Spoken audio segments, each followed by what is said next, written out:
Magnétorodiste, la communauté d'Actual Play. Bonjour à tous et bienvenue dans cette saison 2 de nos parties enregistrées de Monster of the Week. Si vous n'avez pas écouté la saison 1, je vous invite à aller l'écouter maintenant, ou au moins à aller écouter la présentation des personnages. Lors de la saison précédente, nos chasseurs ont contré une invasion de monstres à Forest Hill. Leur périple les mène désormais à Destiny's Fall, une ville pleine de mystères et sans doute de monstres. Elle attire nos héros tel un feu dans la nuit, et ils devront prendre garde s'ils ne veulent pas s'y brûler. Mais un périple bien plus grand pourrait se dresser devant nos héros, car tout porte à croire que la prophétie s'y réalisera. Parviendront-ils à sauver le monde, ou juste leur propre vie ? Vous le saurez en suivant les aventures de Monster of the Week. Bienvenue à Destiny's Falls.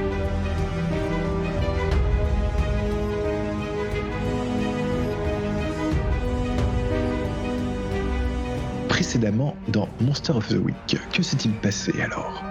Vous êtes sorti d'une espèce de faille étrange pour vous apercevoir que la ville entière était à feu et à sang. Il y avait un espèce de tourbillon énorme et violet qui crachait des éclairs violets et qui détruisait toute la ville, mais vous ne vous êtes pas arrêté là puisque derrière vous, les deux espèces de créatures sortaient du portail pour vous courser. Vous avez donc courageusement fui grâce à la voiture de Denzel jusqu'au repère de Renard où vous aviez commencé à étudier un petit peu les différents grimoires et les différents ouvrages qui se trouvaient sur place afin d'essayer de savoir ce qu'étaient les deux créatures qui vous avaient amené dans l'étrange monde du Hellmart. Et vous aviez fini par découvrir que c'était deux espèces de divinités mineures grecques qui étaient sorties d'une boîte que Lewis avait embarquée avec lui, qui était la boîte de Pandore. Là-dessus, vous les avez combattus, affaiblis et réussi à les réenfermer, mais ce faisant, vous aviez réattiré l'attention de l'érigné qui était revenu avec toute une armée de possédés pour réclamer son dû. Vous aviez tenté de fuir, vous avez couru partout à travers la ville, vous êtes arrivé dans une sorte d'hôtel, vous vous êtes séparés.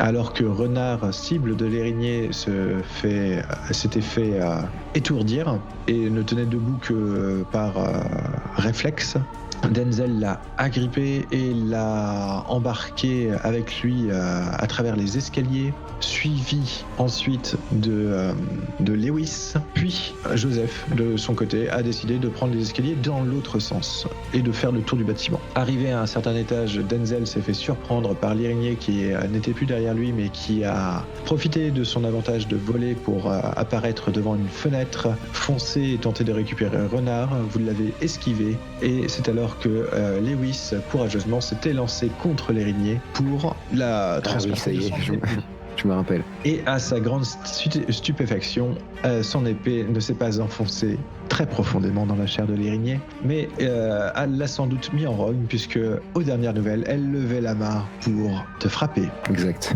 Et alors que l'érigné lève la main pour te frapper, tu aperçois une espèce de feu à la fois noir et rouge qui apparaît dans sa main et qui te touche en plein torse. Tu es projeté contre le mur, tu prends 3 dégâts qui ignorent toute ta armure. D'accord. Eh bien, je suis instable, mourant.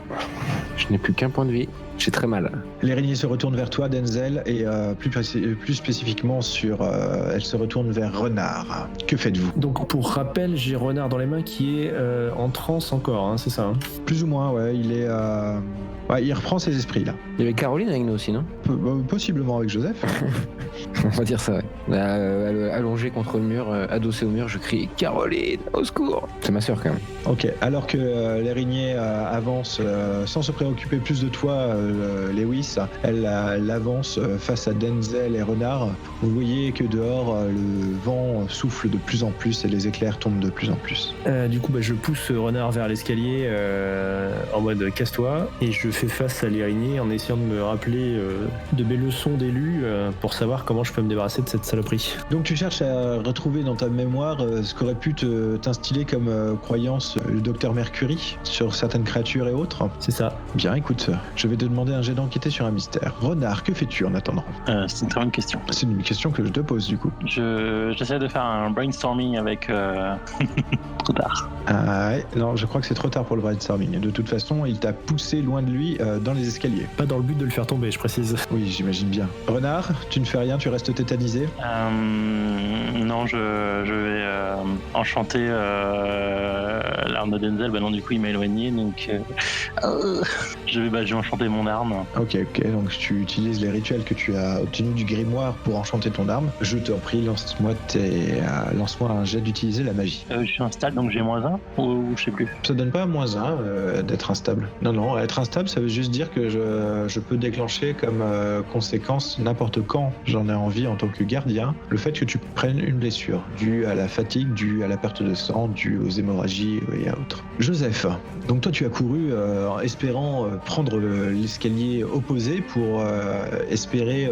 croiser, voire prendre en tenaille l'érigné si j'avais bien suivi la manœuvre la dernière fois. Donc au départ c'était plutôt pour l'éloigner du groupe, mais en fait effectivement elle était attirée par la marque de renard. Au bout d'un moment, tu arrives à te repérer par rapport au bruit, aux différents étages sur lesquels doivent être les autres en fait, et tu as entendu un grand fracas de vitres brisées, tu as entendu Lewis hurler et tu entends des bruits de lutte. Donc tu sais que l'étage auquel tes compagnons sont n'est plus très loin. Tu vas pouvoir les rejoindre d'ici peu. Je cours, je me dépêche. Denzel, tu as fait ton jet d'enquêter sur un mystère. J'ai fait un petit 13. Dis-moi donc, quelles sont les deux questions que tu vas me poser? Quels sont les flashbacks que tu obtiens? Donc, de quel genre de créature s'agit-il? On le sait déjà. Donc la première question va être: à quoi est-elle vulnérable? Tu as un flashback de Dr Mercury te donnant une sorte de cours magistral que tu n'aimais pas du tout d'ailleurs. Ce sont les cours que tu suivais avec ton ami Michael, qui étaient les cours de magie, et tu avais toute une série d'enseignements sur les différentes créatures, et notamment beaucoup de créatures de la mythologie, et les Érignées, aussi connus sous le terme de déesse de la vengeance. Tu sais que ce sont des créatures qui sont normalement envoyées par les dieux pour punir les pécheurs. Un exemple récurrent des Érignées, c'est qu'il faut généralement faire une quête de purification afin que ces créatures vous lâchent en fait. Typiquement, l'exemple de la mythologie grecque, c'est par exemple les 12 travaux d'Hercule. Il faut qu'une personne te donne à faire des travaux et que tu les réalises pour que ton péché soit considéré comme purifié. Dans la mythologie, 2 cas sont essentiellement connus, et donc Hercule avec ses 12 travaux, mais aussi Ixion dont le péché était tellement grave qu'il n'a jamais pu trouver quelqu'un pour le pardonner, et que Zeus finit par le prendre en pitié et leva la malédiction, puis l'invita à manger sur l'Olympe, mais Ixion, imbu de lui-même, profita de ce moment pour tenter de séduire la femme de Zeus, qui le piégea et l'enferma au plus profond du Tartare. Ok, c'est ça sa vulnérabilité? C'est a priori ça, la faiblesse des Érignées. C'est effectivement... Vous savez que vous pouvez l'abattre, qu'elle disparaîtra, mais qu'elle finira toujours par revenir. C'est pas ouf comme vulnérabilité. Elle est pas hyper vulnérable. Je comprends pourquoi on s'est dit qu'elle avait pas vraiment de vulnérabilité en fait. Vas-y, faire les 12 travaux de Denzel. Bah, je te rappelle que c'est pas moi qui ai la marque. C'est...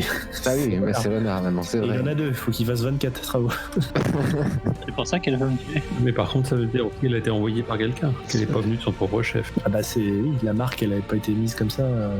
D'où vient cette marque au tout départ? Denzel, je t'en prie, c'est pour toi la question. Moi, ma marque elle vient de ta sœur en fait, puisque c'est elle qui m'a tiré dessus. A priori, c'est elle qui m'a tiré dessus avec une espèce de balle un peu spéciale.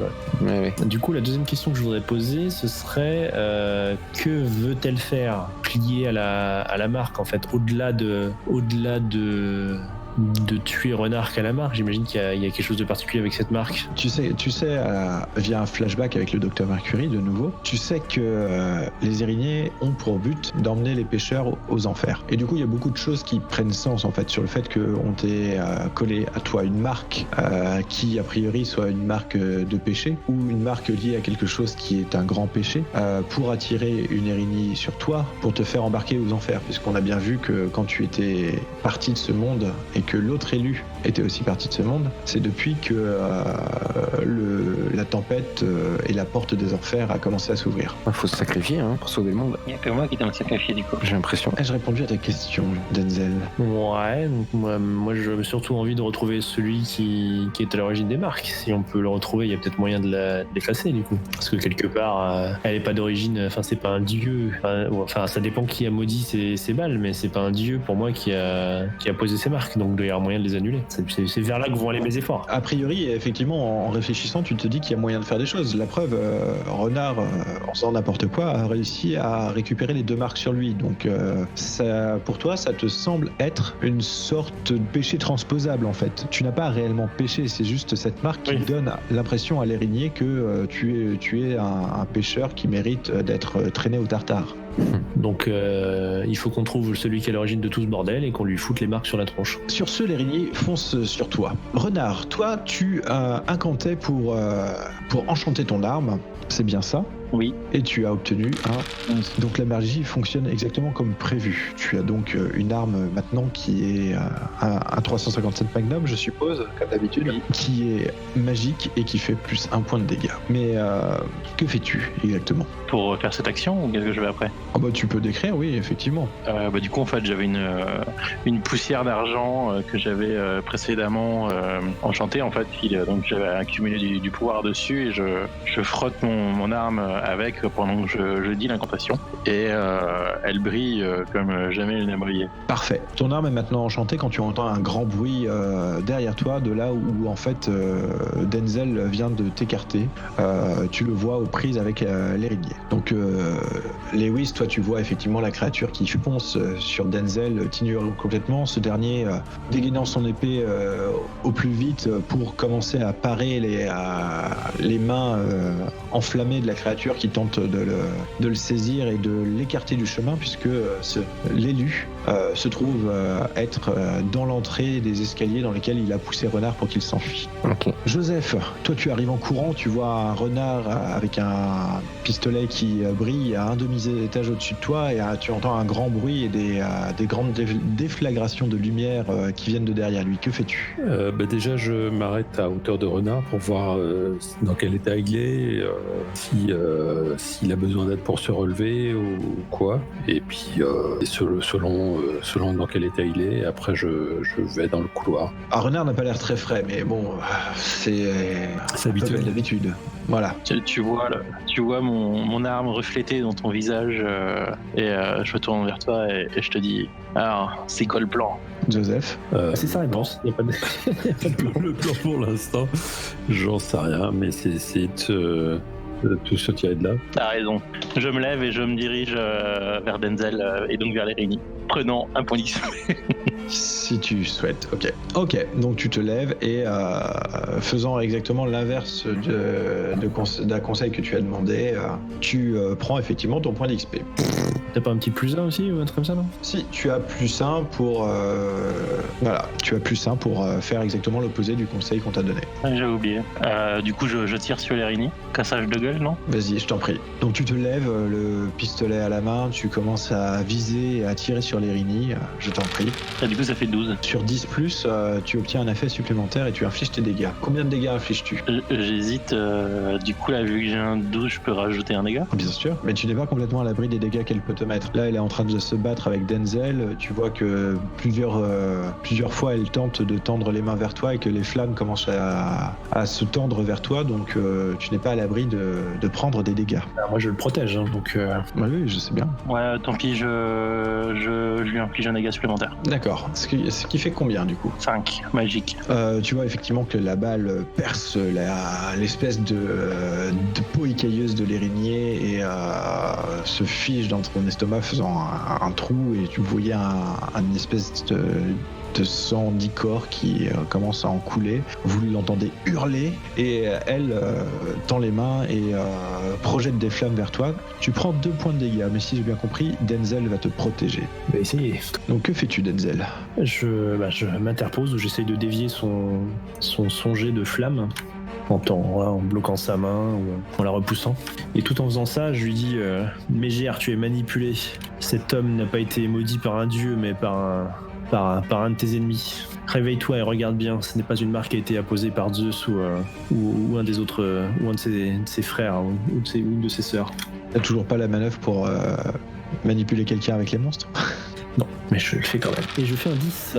Tu fais un 10, ce qui te permet de choisir une manœuvre supplémentaire. Donc, est-ce que tu subis un point de dégâts de moins? Est-ce que c'est maintenant toi qui es en danger et donc qui attire l'araignée? Est-ce que tu infliges des dégâts en contrepartie à l'ennemi ou est-ce que tu arrives à repousser l'ennemi à le tenir à distance? J'inflige des dégâts à l'ennemi, vu que je peux pas lui parler. Donc alors que tu te bats avec elle, elle tend la main pour essayer de carboniser Renard grâce aux flammes qui augmentent en intensité avec sa douleur. Et tu en profites pour la déstabiliser en saisissant sa main enflammée avec la tienne. Donc déjà tu prends 3 points de dégâts qui ignorent l'armure, toute armure. Et par contre, elle, surprise, te regarde et tu en profites pour lui planter ton épée en fait à l'endroit où la balle de Renard avait déjà tapé. Combien de dégâts fais-tu? 4. 4. Donc là, effectivement, l'épée la traverse presque de part en part et elle semble s'affaiblir et reculer quelque peu, mais elle semble encore plus en colère qu'avant et hurle son désespoir et sa douleur face à toi. Lewis, que fais-tu? Je me relève péniblement.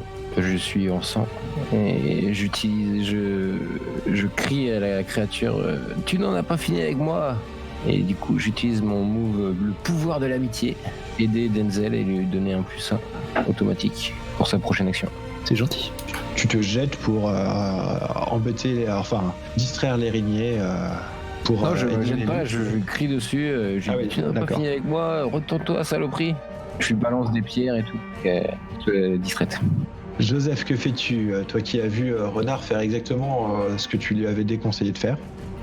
Je le suis, parce que effectivement, si tout le monde est parti pour combattre l'araignée, je vais pas rester en reste. Donc tu vois qu'il recule un peu à l'embrassement de la porte puisque des flammes lui lèchent le visage. Tu vois Denzel qui a enfoncé ton épée dans l'araignée, mais sa main gauche qui bloque la main enflammée de l'araignée commence à cloquer et à noircir. Que fais-tu? D'ailleurs, je précise que j'ai claqué un point de chance pour encaisser les dégâts. Ah, éviter les dégâts. c'est une bonne chose. C'est valable pour tout le monde ça ou que pour l'élu? C'est valable pour tout le monde. D'accord. Ah oui, tout. Donc du coup, Joseph, Eh ben, je vais toujours rappeler mon côté sombre pour repousser la main de l'araignée en fait, qu'elle lâche ou qu'elle s'éloigne de Denzel. alors tu vois en fait que effectivement la main de Denzel commençait à cloquer, à noircir, etc. Et en fait tu t'aperçois que ce petit roublard avait réussi à mettre un gant et c'est le gant en fait qui commence à brûler. La main de Denzel semble encore intacte pour l'instant en tout cas. Est-ce que tu continues ton action? Oui, mais alors peut-être plutôt pour essayer de coller sa main, qu'elle colle sa main à son corps en fait, en essayant de la ceinturer psychique. Par télékinésie en fait. Les Weird Move du bouquin de Monster of the Week. Et celui-là, c'est télékinésie, histoire de cadrer un peu les choses. Toujours partant? Oui, et de toute façon, c'est le boss que je prends à minimum un dégât que ça va m'arrêter. Ça va peut-être être plus grave. Allez, lance-moi 2d6 plus bizarre et voyons ce qui se passe. Vas-tu réussir à prendre le contrôle de ces créatures qui, pour le rappel, avaient une volonté monstrueuse? Super.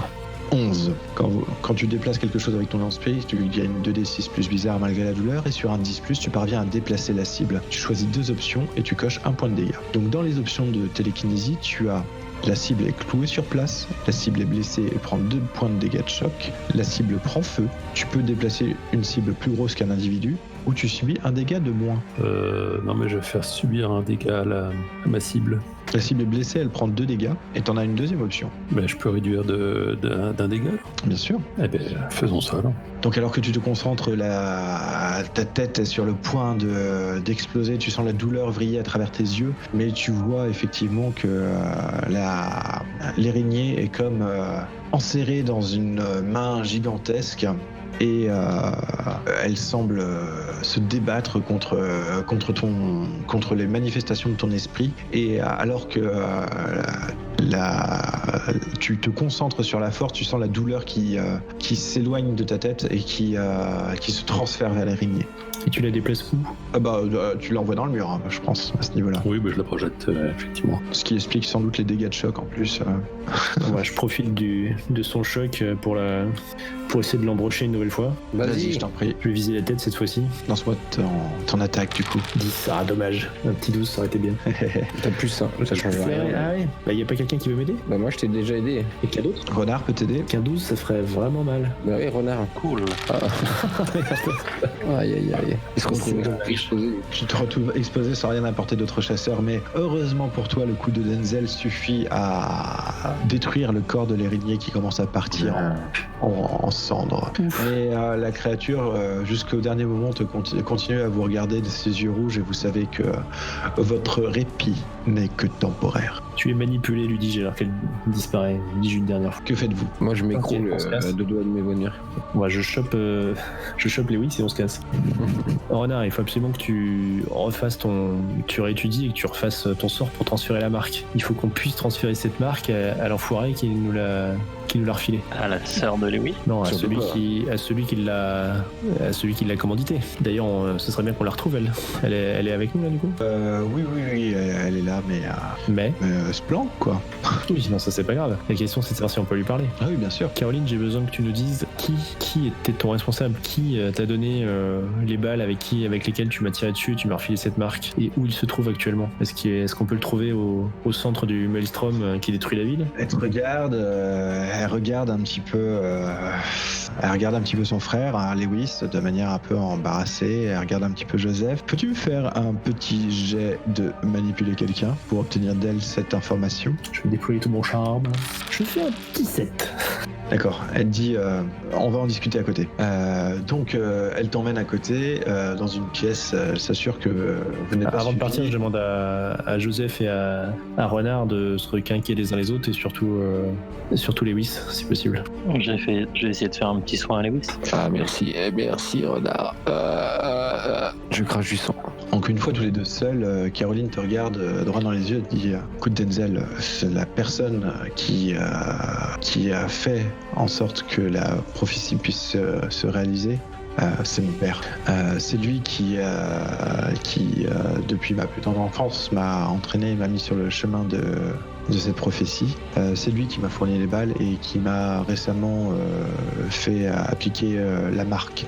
C'est lui qui veut absolument que cette prophétie s'accomplisse. Je pense qu'il cherche à libérer quelque chose de monstrueux, de plus grand.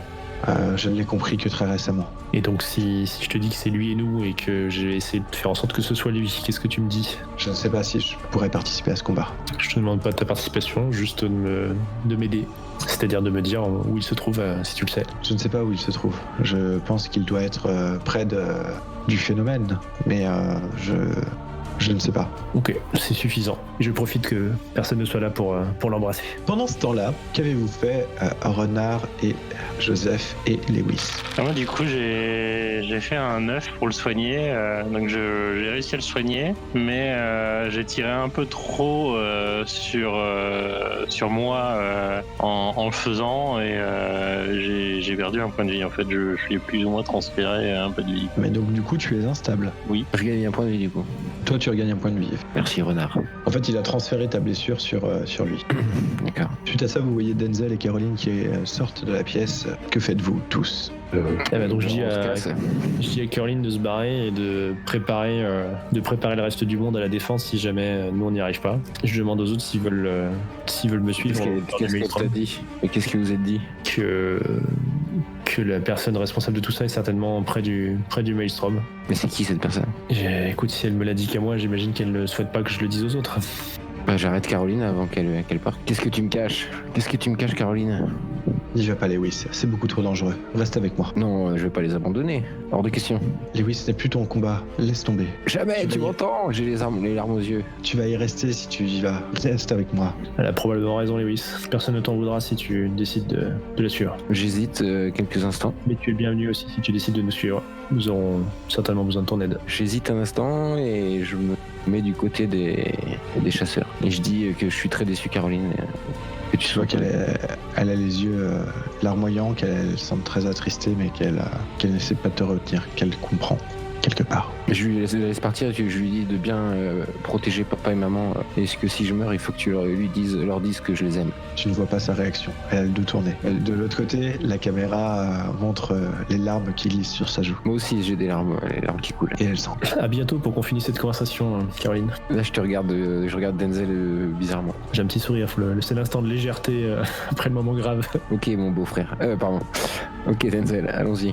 On te suit. Ok, donc on se casse en courant. Je pense qu'on avait semé notre voiture, non donc on va y aller à pied, je crois. On était à pied, il me semble. Oui, on était venu dans cette tour à pied, ouais. Et donc on file vers le centre. Et vers le centre, et vous voyez effectivement que le phénomène est amplifié, mais il a l'air plus intense, mais il a l'air plus resserré. Après s'être étendu sur toute la ville, avoir détruit une grande partie de la ville, vous voyez que l'épicentre que le phénomène commence à se replier sur l'épicentre et que l'intensité commence à augmenter.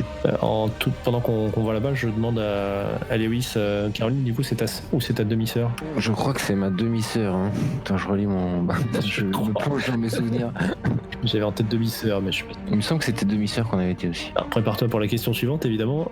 C'est demi-sœur avec le même père ou la même mère? Demi-sœur par sa mère. Ah, ben voilà. Demi-sœur par sa mère, ok. Donc oui, c'est ma maman. Ok. On a la même maman. Bon bah donc je peux te le dire, alors du coup c'est a priori l'instigateur de tout ça c'est le père de Caroline. Cet enfoiré qui a maltraité ma mère pendant des années. Ok, bon, on va se le faire. Bon ça va, cette petite, c'est bien. En fait, là, vous avez discuté de ça, vous êtes tous ensemble en train de discuter de ça, c'est bien ça? En marchant, en courant vers le centre, faire le maelstrom quoi, pendant le trajet. Donc tout le monde a entendu ça. Et donc vous arrivez effectivement à l'épicentre, vous voyez une espèce de clarté violacée et vous voyez que les nuages semblent former des runes étranges. De l'autre côté, vous voyez que le ciel est rouge et ça vous rappelle fortement quelque chose. Alors qu'en bas, une silhouette encapuchonnée, bien sûr, à faire bon effet, se retourne vers vous et vous dit « Je vous attendais ». Évidemment. Je suis ton père, Lewis. On distingue son visage ou non? Pas encore. Pas encore. Ok, ouais, je sors l'épée. Je me tiens prêt. Que faites-vous? J'avance d'un pas vif vers lui dans l'idée de le planter, mais tout en étant très attentif à ce qui nous entoure, pour éviter le piège qui ne manquera pas de nous tendre. En fait, alors que tu commences à avancer, tu vois que le sol et le ciel commencent à trembler. Tu vois une sorte de main gigantesque faite d'ouragans, de tornades et de tempêtes qui passe par la porte du ciel et commence à essayer de l'élargir. Et j'ai une question, il n'y a pas de civils dans le coin, ils sont tous partis. Ah, il n'y a pas de civil dans le coin. D'accord. Donc là, tu vois, donc la silhouette vous dit il est trop tard maintenant. Il fera son retour. Jamais. T'as invoqué Éole pour faire fonctionner toutes les éoliennes de la Terre ou quoi pour passer à l'énergie verte? Tu vois que une deuxième main passe et que les deux mains commencent à se mettre chacune d'un côté pour essayer d'élargir vraiment plus la porte du ciel. Et donc autour on voit, je sais pas, il y a un hôtel, il y a des glyphes au sol, il y a un rituel magique en cours ou on voit quelque chose qu'on pourrait détruire ou, Non, il y a juste effectivement tout a été balayé en cercle autour de cette zone par le phénomène en lui-même et il ne reste que cette silhouette. Tu vois plusieurs tas de cendres tout autour. En fait, s'il y a eu rituel, il est déjà fini. Et les mains continuent leur travail pour élargir la porte et vous sentez les tremblements qui vous secouent jusque dans vos os. Bon, je vais coller une peignée à la silhouette et pour commencer, mais sans le tuer. D'accord, ok. Donc tu fonces dessus. Explique-moi, vas-y, je t'en prie. Je lui colle mon poing avec la garde de l'épée dans la tronche, quoi. D'accord. Oh, tu vois qu'il tombe au sol, la bouche en sang. Dis-moi comment arrêter ça. Tu l'entends, il se met à rire. Oh, mais il est trop tard maintenant. Il est beaucoup trop tard pour arrêter ça. Donc je me retourne vers la silhouette. C'est bien Éole, le dieu du vent. La silhouette. De quelle silhouette parles-tu? Tu parles des grandes mains? Oui, des grandes mains, ouais. Tu dis ça à voix haute? Oui, je le dis au père de Caroline, si c'est bien lui. Mais Tu es tellement loin de la vérité. C'est plutôt Chronos. Je pas vu que c'était du vent, je me dis que c'était peut-être le dieu du vent. Mais... Bon, le vent, c'est cosmétique. Non, les mains sont constituées de tempêtes, de tornades et d'éclairs. Hein. Les mains ne sont pas des... voilà, ça a des formes de mains, mais vous voyez qu'à l'intérieur, ce sont des ouragans. Enfin, D'accord. ça serait vraiment très violent. Tu vois la silhouette qui se relève et qui fait... Vous n'avez encore pas compris. Mais comment comptiez-vous nous arrêter? Je vous présente le père des monstres, Typhon. Pendant ce temps-là, moi, je dessine quelque chose au sol. Moi, je me tourne vers Joseph et je lui demande s'il peut pas faire écrouler l'immeuble sur l'ouverture ou quelque chose comme ça, avec ses pouvoirs. Joseph. Je crains que ça soit un peu plus compliqué que ça, mais... Oula. La personne sous la silhouette, puisque la silhouette, entre le coup de poing et le fait qu'il se soit relevé, la silhouette révèle le visage d'un homme vieilli, extrêmement vieux, fatigué, couvert de rides, qui semble avoir été presque torturé pendant des années. On l'a pas déjà croisé, lui? Et si, pour Renard et pour Denzel, Le tenancier du monde piété? c'est ça. Ce n'est absolument pas le père de Caroline. C'est qui, du coup? C'est le gérant du monde piété, c'est le gérant du pawn shop. C'est lui C'est la qui... ville. D'accord. C'est lui qui... Dr Mercury, tout à fait. Oui, c'est ça. Ah oui. Tout à fait. C'est lui qui tabassait le Dr Mercury. Bien. Mais moi, j'avoue que je me sens assez impuissant, là.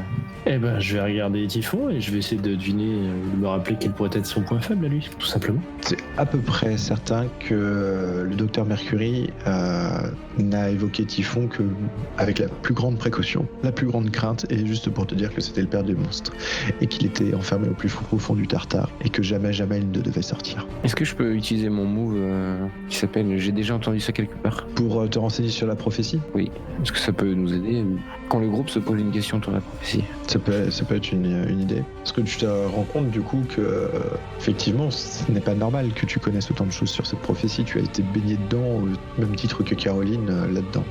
Ok. Moi, pour l'instant, je me retourne aussi vers Renard. Je lui dis, mais comment on referme ce foutu portail? Alors tu vois que Renard s'est déjà mis à la tâche par terre en train de griffonner des choses, regardant en plus dans son grimoire différentes formules, etc. Pour lui, il est déjà en train de faire quelque chose, si tu veux. Lewis, qu'a donné ton move alors?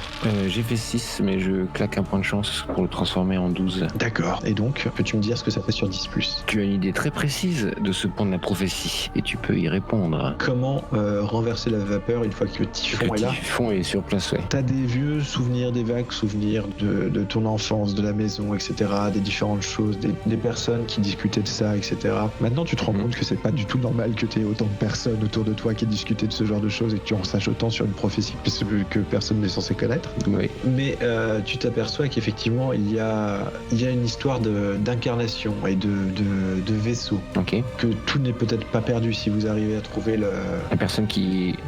la personne qui doit servir de vaisseau à Typhon. Bah, j'explique ça aux autres. Je t'en prie, vas-y. Je me souviens de... Maintenant, tout s'explique, maintenant que je sais que le beau papa est mouillé dans cette affaire. Tous ces gens chelous à capuche qui étaient à la maison, là, je crois qu'ils jouent aux cartes, mais pas du tout.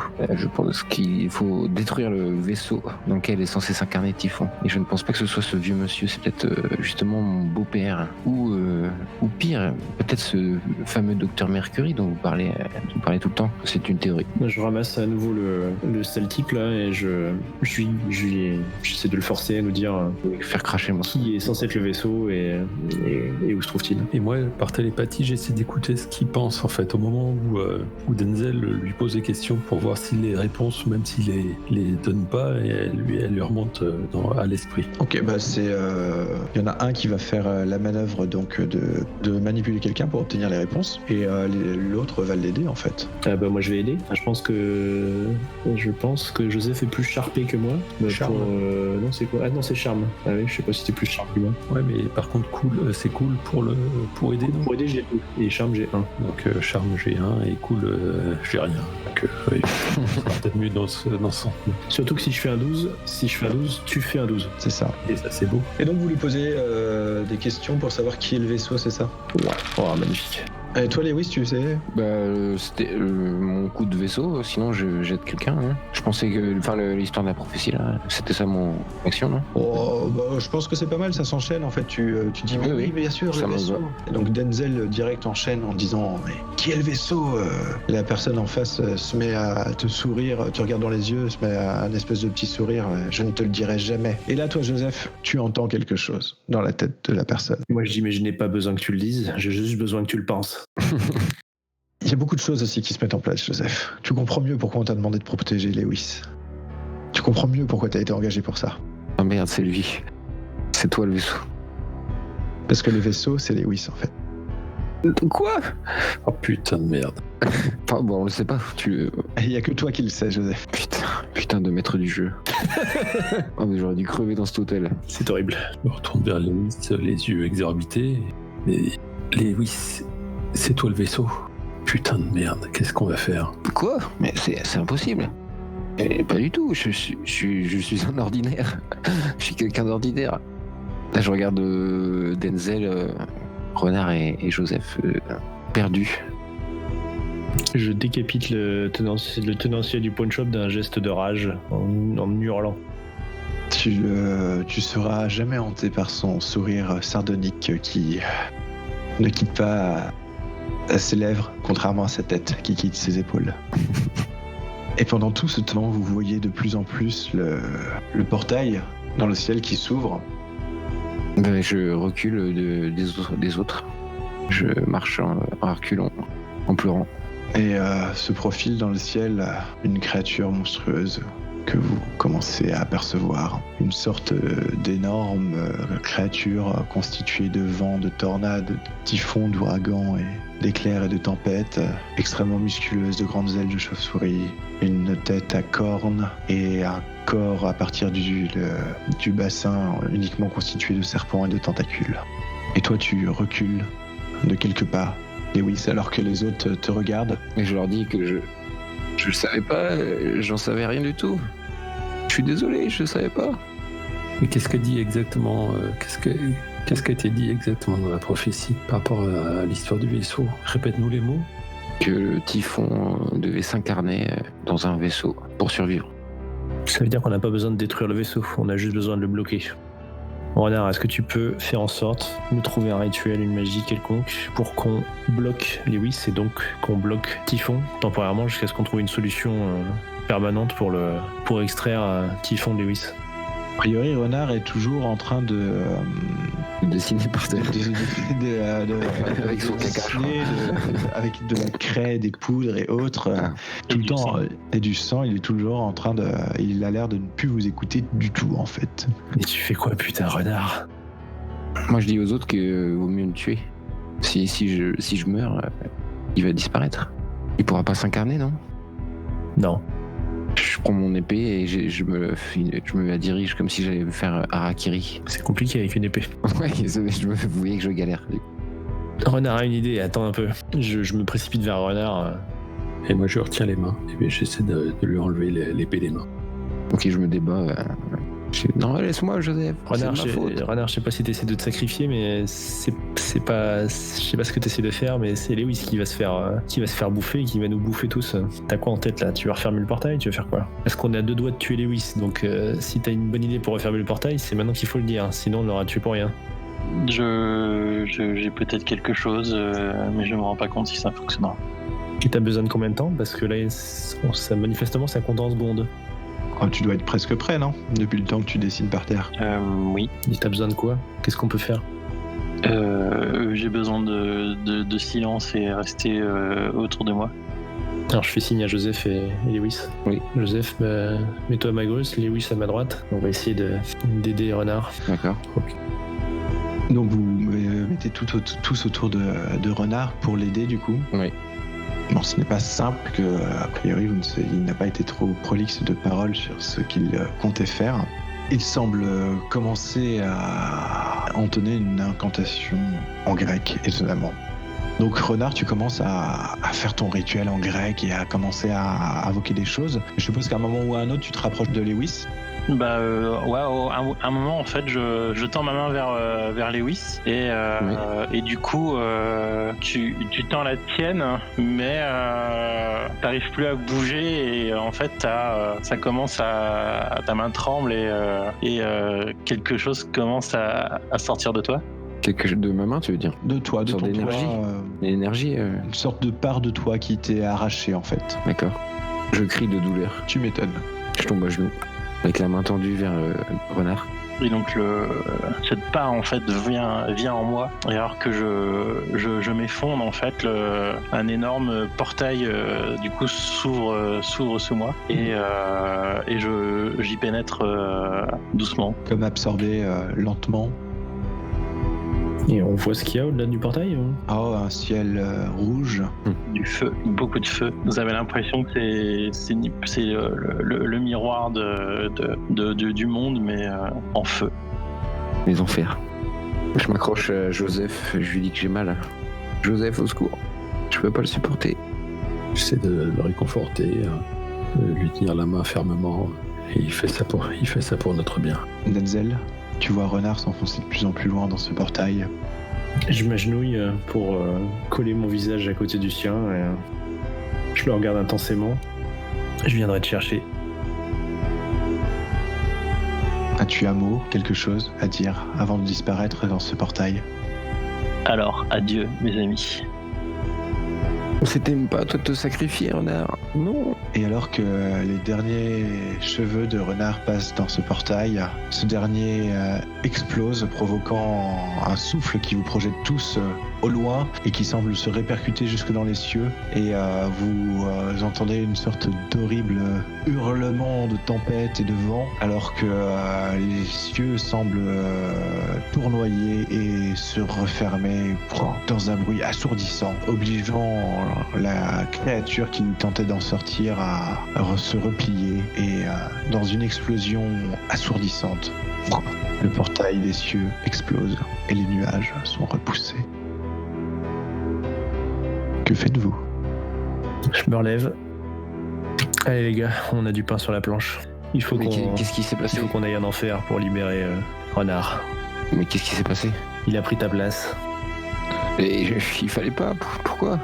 parce qu'il le pouvait et que ça valait mieux que de te tuer. Tu te crois pas? Si, mais si c'est lui qui est mort, je peux pas supporter de vivre comme ça, avec sa mort sur la conscience. Il est pas mort, il est en enfer.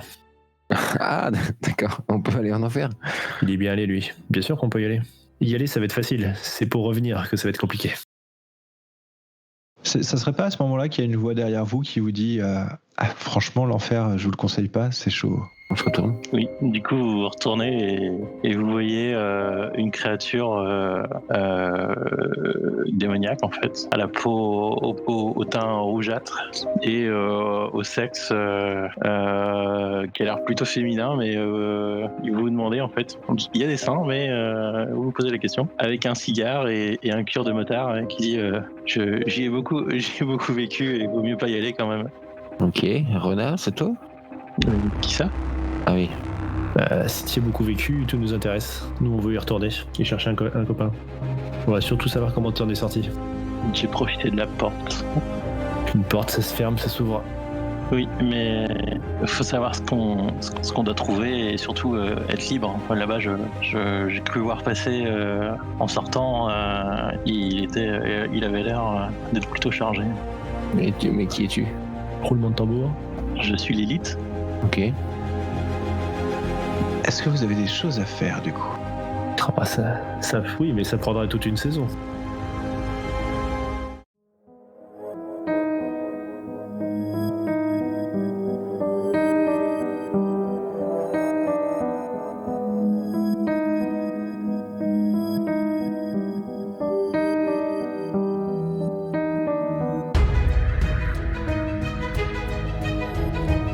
Si vous avez aimé, n'hésitez pas à laisser un commentaire sur le site dysonclick.fr ou bien laissez-nous une note sur votre plateforme de balado-diffusion préférée.